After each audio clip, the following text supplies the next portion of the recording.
For centuries, the image of the Roman arena has been the image of men armored, men roped into a spectacle of blood and applause, men who became living emblems of Roman violence and showmanship. Fewer people know that the arena also once held women who fought for spectacle and survival. These women were rare. They were exceptional, and their existence unsettled Roman society in ways that reveal as much about ancient attitudes to gender as they do about the appetite for novelty in public entertainment. The Roman word most often used today for a female gladiator is gladiatrix, but that name is largely a modern convenience. Classical Latin did not regularly classify female fighters as a formal, recognized class the way it did male gladiators. Instead, references to women fighting appear scattered in inscriptions and a handful of literary passages, the record small but unmistakable. The archaeological evidence is slender but powerful. Perhaps the single clearest image is a marble relief discovered at Halicarnassus that depicts two named female fighters, Amazonia and Achillea, facing one another with swords and shields, recorded as leaving the arena alive via the ceremonial missio, a release after an evenly contested fight. The relief preserves the savage dignity of the spectacle while pointing to the novelty of women in a role normally reserved for men. Literary sources confirm that female combatants were occasionally part of elite spectacles. Roman satirists, poets, and historians mention women in the arena as objects of amazement, derision, or moral panic. Juvenal mocks the sight of women hunting boars in the arena, and Petronius lampoons ostentatious shows that included women fighting from chariots. More sober historical notices record imperial games in which women fought, sometimes styled as Amazons, in a theatrical reenactment of myth, and sometimes deployed as shock-value novelties to mark imperial largesse.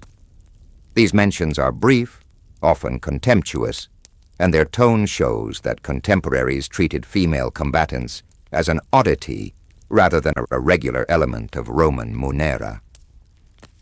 Why did the Romans let women enter the arena at all?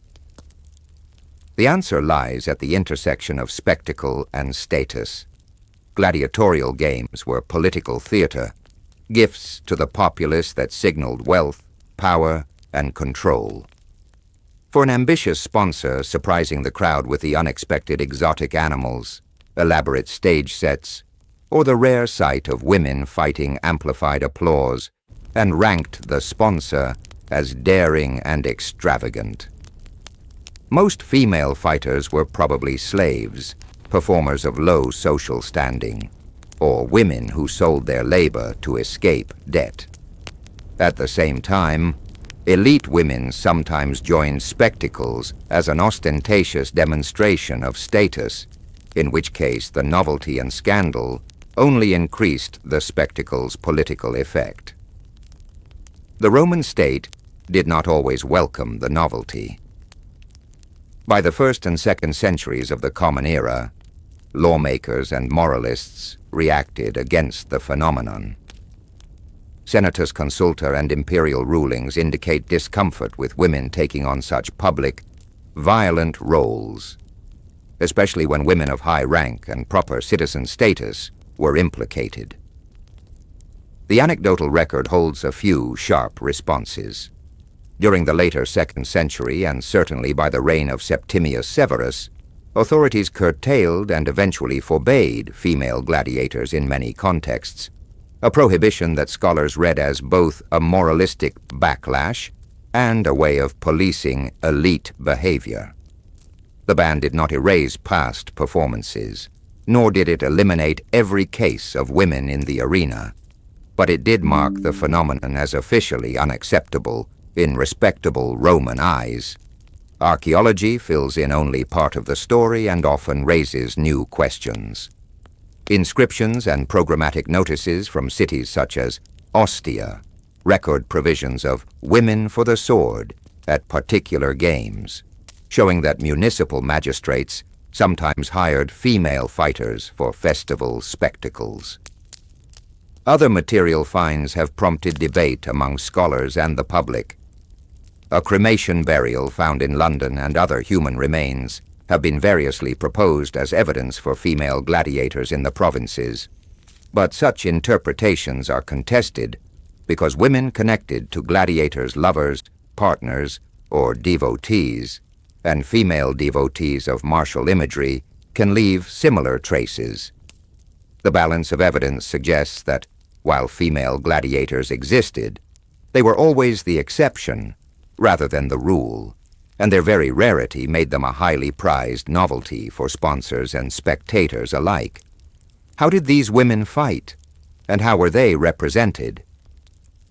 Artistic and epigraphic evidence indicates that many gladiatrices used the same arms and ritual as men, but with variations depending on theatrical effect and audience expectation. In some depictions, they appear without helmets, their torsos more exposed, emphasizing spectacle and perhaps erotic curiosity rather than merely military skill. Writers of the time often sexualized or ridiculed them, treating their presence as an inversion of proper gender norms. Yet the Halicarnassus relief, with its formal names and recorded missio, gestures toward a more solemn reality. These were performers who trained, risked injury, and could win honor in public. The arena was a space where social norms could be flexed, and where even the marginal could briefly perform power before the ultimate hierarchies of Rome reasserted themselves. The story of the gladiatrix is, at bottom, a story about limits, the limits of spectacle, of gender, and of memory. Modern imagination wants to transform these women into heroines or martyrs, yet the historical record resists simple categorization. Some women may have sought the arena for money or autonomy. Others may have been forced by owners or managers, and still others may have been stage figures deployed to provoke and entertain. The sources remain ambiguous and often hostile, which means historians must listen between the lines and read the remains with care. Recent scholarship has pushed back against sensational or reductive narratives and asked instead what the phenomenon reveals about Roman ideas of femininity, public leisure, and the theatrical production of wonder. If we step back from the amphitheater and imagine how these moments looked and felt, we see a crowd leaning forward at the rare sight of women wielding weapons, a sponsor savoring the novelty, a poet smirking at perceived decadence, and an imperial official weighing scandal against the need for popular favor. The gladiatrix complicates our picture of Rome because she refuses to belong to one neat category. She was at once a spectacle and a worker, an object of ridicule and a public actor, an anomaly that reveals the elasticity of ancient norms. In the end, the gladiatrix invites us to reconsider assumptions about who belonged in public life in antiquity, and to hear, even in the roar of the crowd, the small and powerful stories that survive in stone, ink, and law.